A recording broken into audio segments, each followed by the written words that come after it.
Claire's always been too proud for her own good, my cousin Jennifer announced to the cluster of relatives gathered near the dessert table, her voice carrying across my aunt's expansive living room with the precise volume of someone who watched. Nen Tadi overheard. Imagine turning down $800,000 because you're too stubborn to accept help from family. Laughter rippled through the group, sharp, knowing laughter that said they'd all discussed my decision privately and found it equal. Lie ridiculous. I stood 20 feet away, holding a glass of wine I no longer wanted to drink, watching 47 members of the Morrison family celebrate Aunt Diane's 75th birthday, while simultaneously mocking the only person who'd refused to treat her like a living ATM machine. What they didn't know, what none of them could have imagined, was that 3 years later, when emergency surgery would force me to update my own will, I'd make one decision that would haunt every person in that room who'd ever called me proud, stubborn, or foolishly independent. Drop a comment if you've ever been mocked for having principles others couldn't understand. This story is about the moment when their greed met my carefully planned consequences. My name is Claire Morrison. I'm 38 years old, and I spent the last decade watching my extended family transform from people who occasionally asked for money into professional inheritance hunters who measured their aunt's worth in dollar signs and her remaining lifespan in quarterly financial projections. The Morrison family had always been comfortable but not wealthy, middle-class professionals who lived within their means and occasionally splurged on vacations or home improvements. But when Aunt Diane's tech company stock options vested in 2015, suddenly making her worth approximately $12 million, the family dynamic shifted from genuine relationships to calculated financial positioning. Aunt Diane, my mother's older sister, had spent 40 years as a mid-level HR manager at what became a major Seattle tech company. She'd received stock options as part of her compensation package throughout the 1990s and 2000s. Options that seemed relatively worthless until the company went public and the stock price exploded. Overnight, Aunt Diane went from comfortable retirement savings to genuine wealth that made her the richest person in our extended family by a factor of 10. The shift in how relatives treated her was immediate and shameless. My mother Sarah, 62, had always been close with her sister, but their relationship intensified noticeably after the stock windfall. Weekly phone calls became daily check-ins. Casual family dinners became elaborate celebrations where Mom brought Aunt Diane's favorite foods and asked detailed questions about her health, her comfort, her future plans. My Uncle Richard, Aunt Diane's younger brother, suddenly remembered family bonds he'd ignored for decades. He started inviting her to his children's events, his grandchildren's birthdays, every family gathering where he could showcase his attentiveness and concern for her well-being. My 3 cousins, Jennifer, 36, Michael, 34, and Lisa, 32, all discovered renewed interest in their aunt's life. Jennifer started visiting monthly, bringing elaborate gifts and spending hours discussing Aunt Diane's investments and estate planning. Michael offered to help manage her financial portfolio, presenting credentials from his job at a regional investment firm. Lisa volunteered to handle Aunt Diane's social calendar, medical appointments, and household management. The transformation was so obvious it was painful to watch. Aunt Diane went from being an occasionally visited relative to the center of family attention, with everyone suddenly deeply invested in her happiness, her health, and, most transparently, her estate planning decisions. Hit that like button if you've watched family members suddenly become devoted when money entered the picture. You need to see how this plays out. I'd always been close with Aunt Diane, but our relationship had been built on genuine connection rather than financial expectation. We shared interests in architecture and urban planning. She'd always been fascinated by city development despite her HR career, and my work as an urban planner gave us endless topics for conversation. We met for coffee every 2 weeks, attended city council meetings together when interesting zoning issues were being discussed, and spent hours talking about Seattle's growth patterns, housing policy, and the tension between development neighborhood preservation. Our relationship had nothing to do with her wealth and everything to do with shared intellectual interests. When the family's inheritance positioning began in earnest around 2016, I watched with growing disgust as relatives who'd barely spoken to Aunt Diane for years suddenly became devoted family members whose love and concern coincidentally intensified in direct proportion to her net worth. "Claire, you should visit your aunt more often," Mom had suggested during one family dinner. She's getting older and she needs family support. I see Aunt Diane every 2 weeks. We just met yesterday to discuss the new waterfront development proposal. That's nice, dear, but family visits are different. Your cousins are being so attentive. Jennifer brings her dinner twice a week now, and Michael has been helping with her investment strategy. You should show her you care too. Show her you care. As if the only way to demonstrate care was through the kind of performative devotion that transparently positioned people for inheritance consideration. Aunt Diane saw what was happening. During one of our coffee meetings in 2017, she'd been unusually direct about family dynamics. Claire, you are the only one who still talks to me like I'm a person instead of a inheritance distribution opportunity. Everyone else suddenly cares deeply about my health, my happiness, my estate planning. It's exhausting. Have you considered telling them you're leaving everything to charity? I joked, not entirely joking. I've considered lots of things. Mostly I've been watching to see who maintains genuine relationships and who's performing for an audience that includes my attorney. The comment had felt significant at the time, though. I hadn't fully understood what Aunt Diane was observing or what decisions she was forming based on those observations. The inheritance positioning reached its peak in 2019, when Aunt Diane announced she was updating her will and wanted to discuss her estate planning with family members. She'd invited everyone to her house for what she called a family wealth discussion, a meeting that made me profoundly uncomfortable, but that my relatives attended with barely concealed excitement. I want to be transparent about my estate planning, Aunt Diane had begun, standing in her living room while 47 relatives arranged themselves in seats they'd jockeyed for with the strategic thinking of people who believed proximity to the speaker indicated favor. I've accumulated significant wealth through my tech company stock, and I want to ensure it benefits family members in ways that reflect our relationships and my values. What followed was the most awkward family meeting I'd ever attended. Aunt Diane had essentially announced she was distributing her estate among various family members, with amounts roughly corresponding to what she perceived as the quality and authenticity of their relationships with her. My mother would receive $1.20 million. Uncle Richard would receive $900,000. My 3 cousins would each receive $800,000. Several other relatives would receive amounts ranging from $200,000 to $500,000 depending on their relationship closeness and what Aunt Diane called their genuine care and connection. And I would receive $800,000, the same amount as my cousins, despite our very different relationships with Aunt Diane. The room had erupted in polite applause and tearful thank yous that masked the financial calculations everyone was immediately conducting. $800,000 each for Jennifer, Michael, Lisa, and me. $1.20 million for my mother. $900,000 for Uncle Richard. Plus various amounts to other relatives. But as I sat there listening to family members express gratitude that sounded rehearsed and strategic, I realized I couldn't accept money that represented the culmination of years of performative devotion from people who'd barely acknowledge Aunt Diane before she became wealthy. Aunt Diane, I said quietly after the applause had died down. I appreciate being included in your estate planning, but I need to decline the inheritance you've allocated for me. The room went silent. My mother's face registered shock. My cousins stared at me with expressions mixing confusion and calculation. If I declined my $800,000, would it be redistributed among them?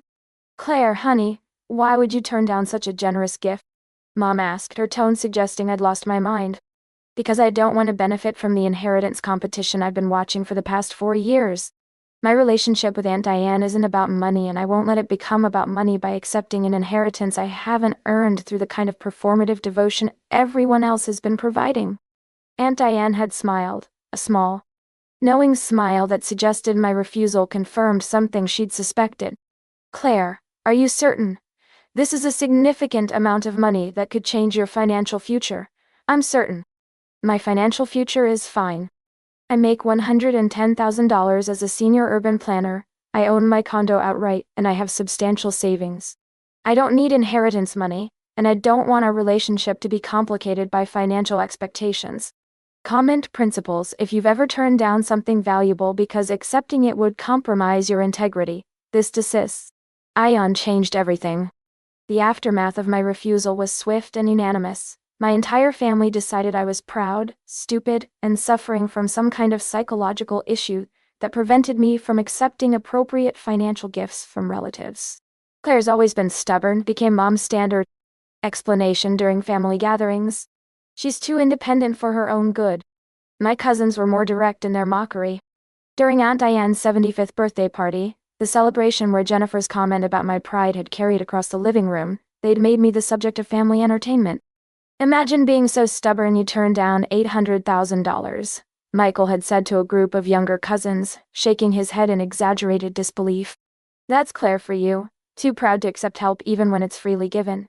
I heard she makes good money as a city planner, Lisa had added with a tone that suggested my salary was simultaneously impressive and insufficient justification for refusing inheritance. But not $800,000 good. Nobody makes that kind of money. The mockery had continued throughout the party, with various relatives offering their opinions about my decision, my pride, my stubbornness, my apparent inability to accept appropriate family support. Aunt Diane had watched the mockery with an expression I couldn't quite read, something between amusement and calculation, as if she was taking notes on which family members found my integrity ridiculous and my principles mockable. "You're the only one who didn't want my money," she'd said quietly during a private moment later in the evening. "That tells me more about character than anything else anyone has done in the past 4 years." I'd thought the comment was just Aunt Diane expressing appreciation for my decision. I didn't realize it was her explaining that she'd been conducting a years-long character assessment that would have consequences none of us anticipated. The years following Aunt Diane's birthday party brought gradual reduction in my extended family relationship. My mother remained disappointed in my prideful decision.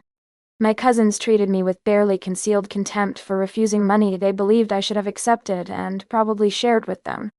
Family gatherings became uncomfortable events where my decision was referenced repeatedly as evidence of character flaws rather than principles. But my relationship with Aunt Diane remained exactly as it had always been. Coffee every 2 weeks, city council meetings when interesting issues arose, long conversations about urban development and Seattle's transformation. The only difference was that she'd stopped mentioning her estate planning or the inheritance I'd refused.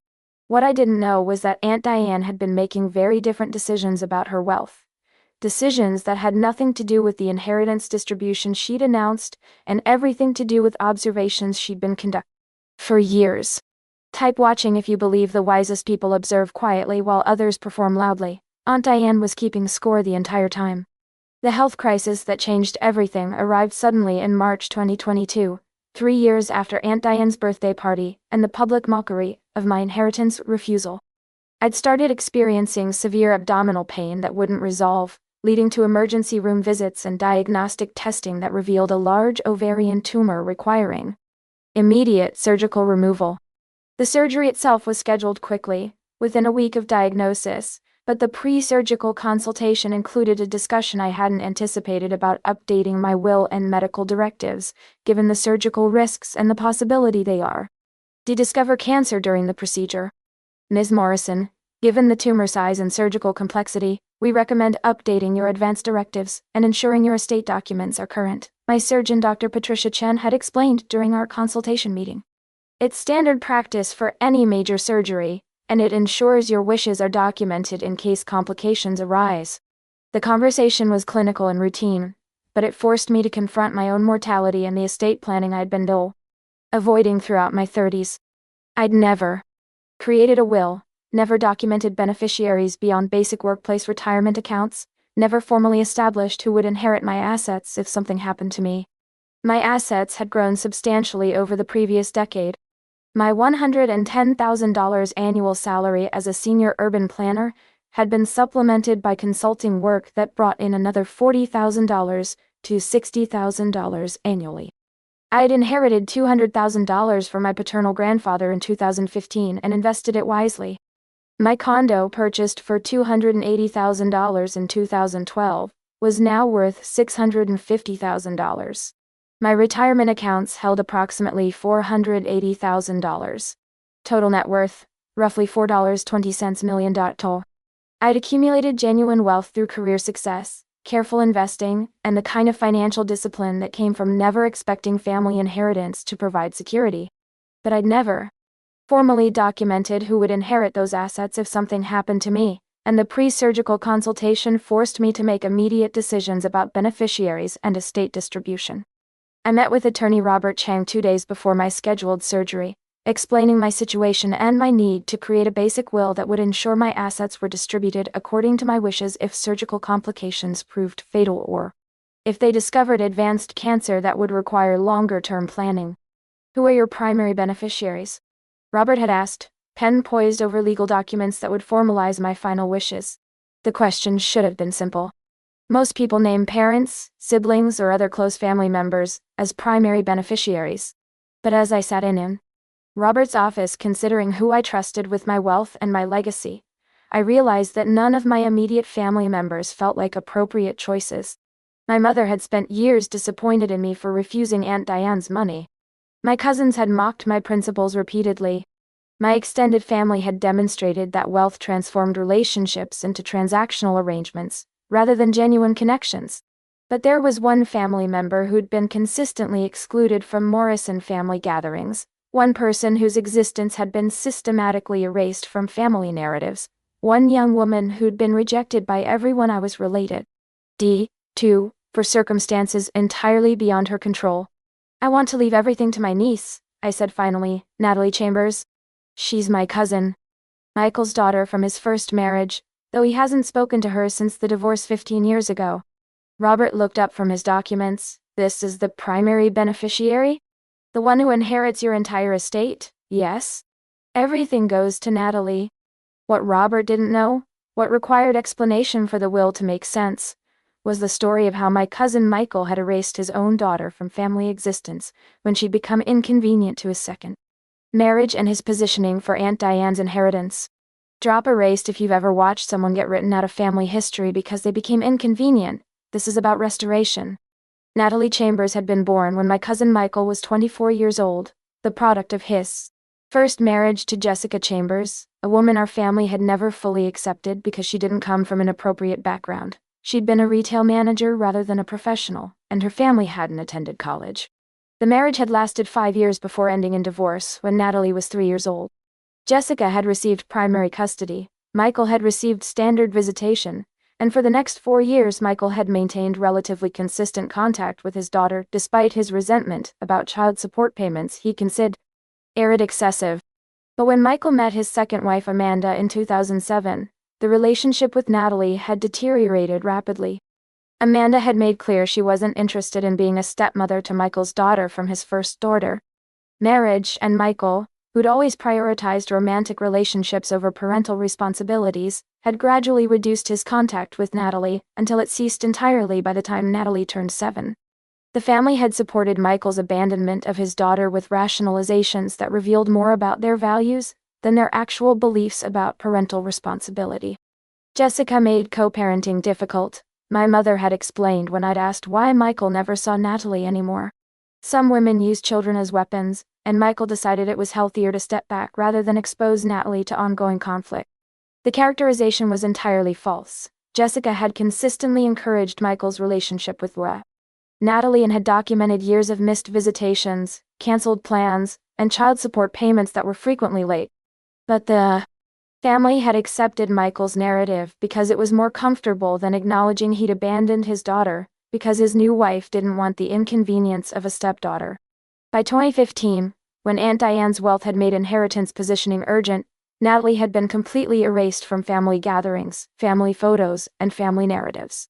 She was never mentioned during holidays, never included in counts of grandchildren, never acknowledged as a Morrison family member despite sharing Michael's DNA, and legally carrying his last name until Jessica had it changed to Chambers. And Natalie was 12. I'd met Natalie only once during this period, accidentally, at a coffee shop near my office where she was working as a barista while attending community college. She'd been 19 years old, studying business administration, working 30 hours weekly to cover tuition and living expenses, while living with her mother in a small apartment in Renton. We'd talked for 20 minutes during her break, and I'd been struck by how poised, articulate, and genuinely kind she was despite being rejected by her father and erased by his entire extended family. She'd asked careful questions about family members she barely remembered, expressed no bitterness about being excluded, and seemed to be building a life based on her own efforts rather than family support she'd never received. "Have you ever heard from your dad?" I'd asked, knowing the answer but wanting to understand her perspective on the abandonment. "Not since I was 7. He sends a birthday card sometimes, usually late, with a check for $50. But we don't have a relationship. It hurt for a long time, but I've accepted that he made a choice about what family he wanted, and I wasn't part of that choice. The matter-of-fact delivery had been heartbreaking, a 20-year-old woman discussing her father's abandonment. With the emotional detachment of someone who'd processed profound rejection and decided to move forward anyway. I'd left that coffee shop meeting determined to stay in touch with Natalie, and over the following years we developed a relationship that started with occasional coffee meetings and evolved into genuine friendship. I'd watched her finish her business degree, get promoted to assistant manager at a retail company, buy her first car, and navigate early adulthood with the kind of resilience that comes from knowing family support isn't guaranteed. She'd never asked me for money, never mentioned Michael's abandonment, never tried to leverage our family connection into any kind of advantage. She was simply building a life through her own efforts while dealing with the reality that her father and his entire family had decided she was too inconvenient to acknowledge. So when Robert asked who I wanted as my primary beneficiary, Natalie was the obvious choice. She was the one person in my family who'd been rejected for circumstances beyond her control, who'd built character through adversity, who'd never expected family wealth to provide security she couldn't create herself. Everything goes to Natalie Chambers, I confirmed. If I die during this surgery or from subsequent complications, my entire estate? Robert had documented my wishes in legal language. I'd signed the will 2 days before surgery, and then I'd undergone the procedure that would reveal whether the tumor was benign or cancerous, and whether I'd need to plan for a future measured in years or decades. Comment chosen: if you believe the best inheritances go to people who never expected them. Natalie earned this without knowing I was watching. The surgery revealed that the tumor was benign, a large fibroid that required removal but carried no cancer diagnosis and no long-term health implications beyond recovery from the surgical procedure itself. I dodged the bullet, health-wise, and the will I'd created would remain a private legal document that would only matter if some future health crisis proved fatal. But what I hadn't anticipated was that hospital systems share information with emergency contacts in ways that sometimes distribute private documents more widely than intended. I'd listed my mother as my emergency contact for the surgery, standard practice for someone who wasn't married and whose parents were still living. But the hospital's pre-surgical documentation packet, which included my updated medical directives and a summary of my estate documents, had been sent to my mother's email address as part of their comprehensive emergency contact protocol. Mom had apparently opened the email, read through the surgical documentation, and discovered the summary of my will that listed Natalie Chambers as primary beneficiary of my entire estate. The phone call came 2 days after my surgery, while I was still in the hospital recovering from the procedure. "Claire, I need to discuss something urgent with you," Mom said, her voice carrying a tone I'd learned to recognize as barely controlled anger disguised as concern. "I received your surgical documentation from the hospital, and I need to understand why Natalie Chambers is listed as your primary beneficiary. I'd hoped to keep my estate planning private, but the hospital's information sharing protocol had eliminated that option." "Mom, that's my personal estate planning decision. Claire, Natalie isn't even really part of our family anymore. Michael hasn't seen her in 15 years. Why would you leave your entire estate to someone who's essentially a stranger?" "She's not a stranger, Mom. She's Michael's daughter, and our family erased her because acknowledging her was inconvenient for Michael's inheritance positioning with Aunt Diane." The silence that followed suggested Mom was processing implications she didn't want to acknowledge. "Claire, that's not fair. Michael's relationship with his daughter is complicated, and Michael abandoned his daughter because his second wife didn't want to deal with a stepchild, and this family supported that abandonment by pretending Natalie didn't exist. I'm correcting that erasure by ensuring that if something happens to me, the family member who was most rejected gets the inheritance that all of you assumed would come to you. But Claire, you're young and healthy. This can be changed, Mom. I'm not changing it. Natalie is my primary beneficiary because she's the person in this family who deserves support she's never received." The conversation had devolved into an argument about family obligations, inheritance expectations, and my mother's belief that estate planning should reflect family hierarchy rather than character assessment. But what I didn't know was that Mom had immediately shared the information with my cousins, and within 24 hours of my phone conversation with her, Jennifer, Michael, and Lisa all knew that my $4.20 million estate would bypass them entirely and go to the niece they'd all pretended didn't exist. Type panic, if you can imagine their horror at discovering the wrong person was in position to inherit. Their reactions were spectacular. The family meeting happened 1 week after my surgery, while I was still recovering at home. Mom had arranged it, calling it an important family discussion about Claire's situation, which I'd naively assumed meant they wanted to discuss my health and recovery. Instead, I opened my door to find my mother, my 3 cousins, and Aunt Diane standing in my hallway with expressions ranging from concern to barely concealed panic. "We need to talk about your will," Jennifer said before I'd even invited them inside. "Mom told us about Natalie being your beneficiary, and we need to help you understand why that's not an appropriate decision." The intervention lasted 2 hours, with various family members taking turns explaining why leaving my estate to N. Natalie was unfair to family members who'd maintained relationships with me, rewarding someone who wasn't really part of the family, potentially creating legal complications since Michael was her father, and generally evidence that I wasn't thinking clearly in the aftermath of surgery. "Claire, Natalie hasn't been part of family gatherings in 15 years, Michael said, his voice carrying defensiveness about the daughter he'd abandoned. "She doesn't know any of us. Why would you leave millions of dollars to essentially a stranger? Because you erased your own daughter when she became inconvenient, and I'm correcting that abandonment by ensuring she receives family wealth that everyone else assumed would be distributed among people who've spent years positioning for inheritance." E1. The response shut down Michael's objections, but Lisa jumped in with a different angle.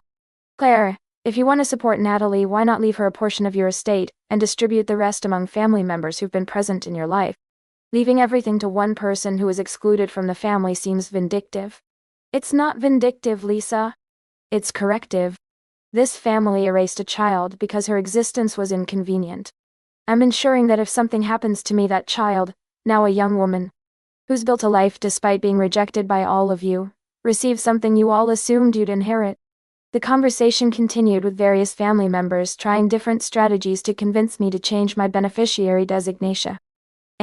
Ranging from emotional manipulation about family bonds to practical concerns about Natalie's ability to manage sudden wealth. But Aunt Diane had remained silent throughout the entire intervention, watching the conversation with the same expression I'd seen at her birthday party, calculation mixed with something that might have been satisfaction. Finally, after 2 hours of circular arguments, Aunt Diane spoke. "I think we should all leave Claire alone to recover from surgery. Her estate planning is her personal decision, and trying to pressure her to change beneficiaries is inappropriate." The authority in her voice ended the intervention immediately. Family members collected their belongings and filed out of my apartment, leaving me alone with Aunt Diane for the first time since the group had arrived. "You chose well," Aunt Diane said once we were alone. "Natalie is the only family member who never expected anything from anyone. That's the kind of person who deserves sudden wealth. Did you know Michael abandoned her?" "Of course I knew. I know everything about what this family has done over the past 20 years, Claire. I've been watching and taking notes. Your refusal of my inheritance told me you understood something the others never grasped, that genuine relationships matter more than money, and that character is revealed through what people do when wealth is on the table." She'd paused at my door, turning back with a final comment that felt significant though I couldn't quite interpret its meaning. "Your will won't be the only surprise this family receives about inheritance distribution. I've been making my own corrections to the estate plan I announced 5 years ago.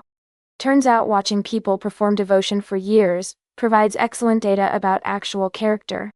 Drop corrections if you believe the best estate plans reward character over performance." Aunt Diane had been keeping score all along. The revelation about Aunt Diane's changed estate planning came 6 months later, when she passed away suddenly from a stroke at age 78. The death was unexpected despite her age, and the family had mobilized immediately to begin the grieving process, while simultaneously preparing for the inheritance distribution she'd announced years earlier. The will reading was scheduled for 3 weeks after her death, allowing time for out-of-state relatives to arrange travel, and for her attorney to prepare the necessary documentation. 47 family members gathered in the conference room of her attorney's office, the same people who'd attended her birthday party and her estate planning announcement, all expecting to receive the amounts she'd promised years earlier. But the will that was read that afternoon bore no resemblance to the distribution Aunt Diane had announced in 2019. "To my sister Sarah Morrison, I leave $50,000 and my collection of family photographs, with gratitude for years of intermittent sisterhood that intensified noticeably when my wealth became significant. The room went silent. My mother had been expecting $1.20 million. She'd received $50,000 and a pointed observation about her opportunistic attention. The attorney continued through similar provisions. Uncle Richard, $50,000 instead of $900,000. Jennifer, $50,000 instead of $800,000. Michael, $50,000 instead of $800,000. Lisa, $50,000 instead of $800,000. Each bequest came with brief commentary about the recipient's sudden devotion that had coincidentally begun when Aunt Diane's wealth became significant. The family members were processing shock and confusion, trying to understand how inheritances had been reduced by 90% from the amounts Aunt Diane had announced 5 years earlier. Then the attorney read the provision that explained where the wealth had actually been directed: to my great-niece Natalie Chambers, who was erased from family gatherings and family history because her existence was inconvenient to hers inheritance positioning. I leave the remainder of my estate, currently valued at approximately $11.20 million. Natalie represents the person this family rejected most completely, while claiming to value family bonds above all else. I hope this inheritance allows her to build the life she deserves without needing acknowledgement from people who proved they couldn't see value in someone who didn't serve their financial interests. The silence was absolute. $11.2 million to the niece who'd been systematically excluded from every family gathering. The niece Michael had abandoned. The niece nobody had mentioned in 15 years. Michael's face had gone white. My mother made a strangled sound. Jennifer and Lisa stared at the attorney in disbelief. There's one additional provision, the attorney continued, reading from Aunt Diane's handwritten notes that had been appended to the legal document. To my niece Claire Morrison, who refused $800,000 because she valued genuine relationships over performed devotion, I leave my collection of urban planning books and my eternal gratitude for being the only family member who understood that love without an audience is the only kind worth having. Claire's refusal to accept my money told me everything I needed to know about character, both hers and everyone else's. The attorney looked around the conference room. Ms. Chambers has been notified about her inheritance and will meet with us separately to discuss estate management. For everyone else, the bequests of $50,000 will be distributed within 60 days following standard probate procedures. Comment Justice if you believe the best estate plans reward people who never expected anything. Aunt Diane saw everything. G. Ray. The aftermath of Aunt Diane's will reading was chaos. My mother attempted to contest the will on grounds of undue influence, claiming Aunt Diane must have been manipulated in her final years. But the attorney had anticipated challenges and produced documentation showing Aunt Diane had updated her will multiple times over 5 years, each version reducing distributions to performative family members while increasing Natalie's inheritance. Michael tried to establish parental rights to Natalie's inheritance, claiming that as her father he should have input into how she managed sudden wealth. But 15 years of documented abandonment, including years of unpaid child support and canceled visitation, eliminated any parental authority he might have claimed. My cousins cycled through various stages of grief about the inheritance they'd lost: anger at Aunt Diane's betrayal, resentment toward me for refusing money that might have been redistributed to them, and profound bitterness toward Natalie for existing and inheriting wealth they'd assumed would be theirs. But the person at the center of everything, Natalie herself, handled sudden wealth with exactly the character and grace that had made both Aunt Diane and me recognize her as someone who deserved support she'd never received. I met with Natalie 1 week after the will reading, the first conversation we'd had since she'd learned about inheriting $11.20 million from a great-aunt she'd barely known and $4.20 million from me if anything happened during my surgery. Ugh. I'd survived and the will remained inactive. Claire, I don't understand why Aunt Diane left me everything.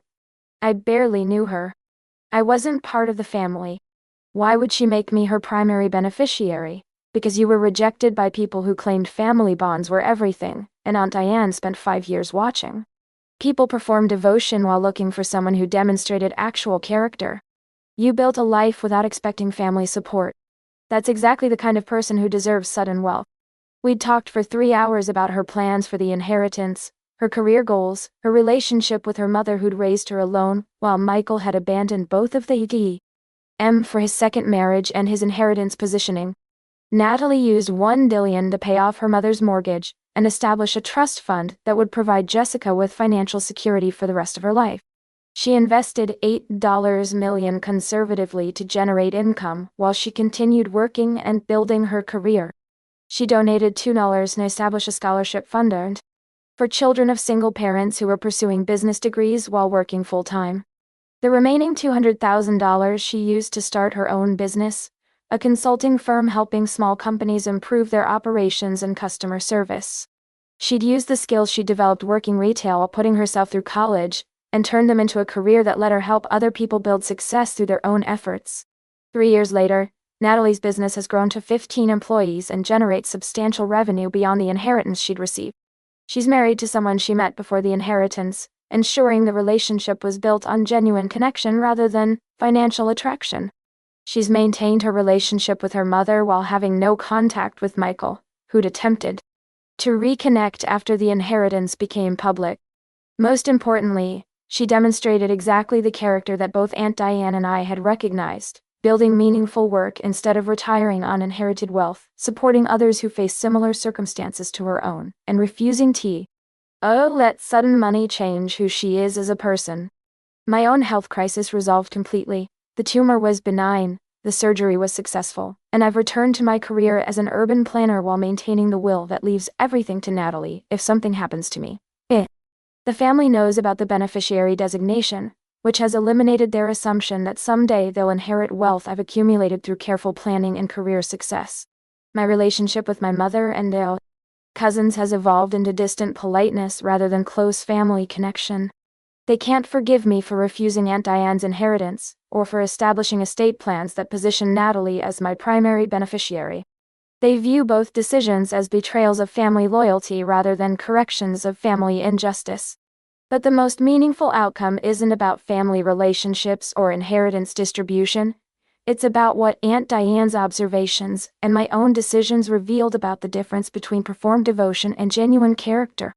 Drop observed if you understand that the wisest people watch quietly and plan accordingly. Every action is being recorded.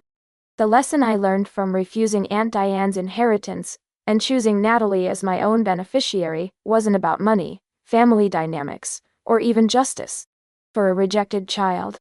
It was about the difference between relationships built on expectation and relationships built on genuine connection.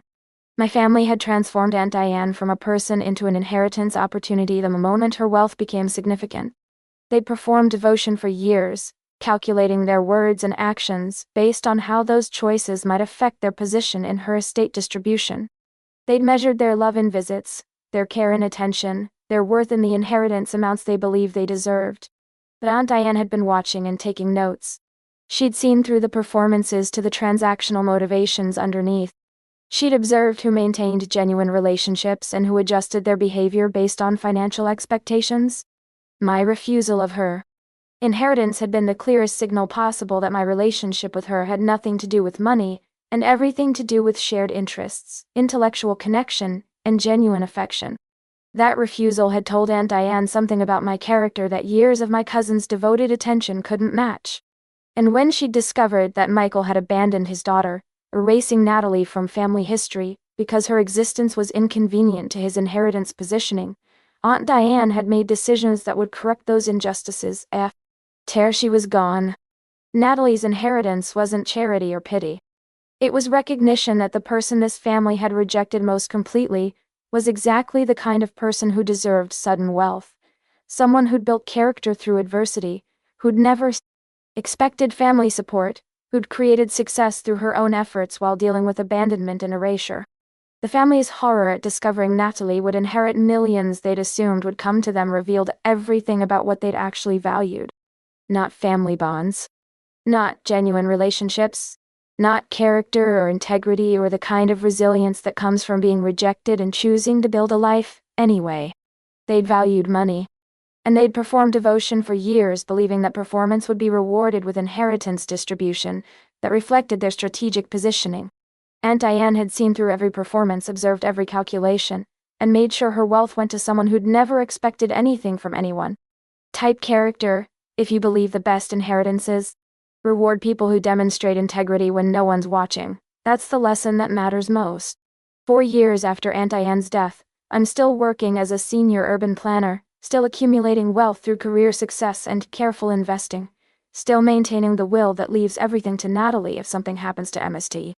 And Stow. My net worth has grown to approximately $5.10 million, and every dollar represents money I've earned, invested, and managed, without expecting family inheritance to provide security I couldn't create myself. Natalie's business has continued to grow, now employing 23 people, and generating annual revenue that exceeds what she inherited from Aunt Diane. She's built something meaningful through her own talents and efforts, using inherited wealth as foundation, rather than finish line. She recently invited me to her company's 5-year anniversary celebration, where she gave a speech about resilience, character, and the importance of building success through effort rather than expectation. She never mentioned the inheritance, never referenced the family that had rejected her, never played the victim despite having every reason to resent people who'd erased her from family history. The greatest gift anyone ever gave me, she'd said during that speech, wasn't money. It was recognition that I had value even when people who should have loved me decided I was too inconvenient to acknowledge. That recognition, from people who saw character I didn't know I was demonstrating, changed my understanding of my own worth more than any inheritance could. I'd watched that speech with tears in my eyes, understanding that both Aunt Diane and I had given Natalie something more valuable than money, validation that her resilience and character mattered, that being rejected by people who claimed Emily bonds where everything didn't diminish her worth, that building a life through her own efforts made her exactly the kind of person who deserved support she'd never received. The family members who'd mocked me for refusing inheritance, who'd performed devotion for years expecting financial rewards, who'd erased Natalie because her existence was inconvenient, they'd all received exactly what their character deserved. Not the millions they'd expected, but the modest amounts that reflected Aunt Diane's assessment of their actual worth, once you subtracted the performance and calculated the genuine connection underneath. Sometimes the people who refuse money are the ones who understand its actual value. Sometimes the people who are rejected demonstrate more character than the ones who do the rejecting. And sometimes, the quietest observers see more than the loudest performers ever realize they're revealing. Aunt Diane had been watching for 5 years, taking notes on character, observing who maintained genuine relationships, and who performed for audiences that included her attorney. My refusal of her inheritance had been one data point in a comprehensive character assessment that had included everyone in the family. And when she'd made her final decisions about wealth distribution, she'd rewarded the people who'd never expected anything from anyone, the niece who'd refused inheritance on principle, and the great niece who'd been rejected but had built a life anyway. The family had assumed wealth would be distributed based on devotion, attention, and strategic positioning. But Aunt Diane had distributed it based on character, integrity, and the kind of strength that comes from building a life without expecting rewards, for simply existing within family structures. They'd performed for years expecting payment, but the payment went to people who'd never auditioned, never performed, never expected anything beyond genuine relationships built on mutual respect rather than financial expectation. Tell me about a time when you refused something valuable because accepting it would compromise your principles, or when you watched someone get rejected by people who should have valued them. How did those experiences change your understanding of what actually matters? And what would you say to someone struggling with family members who measure love in money rather than genuine connection?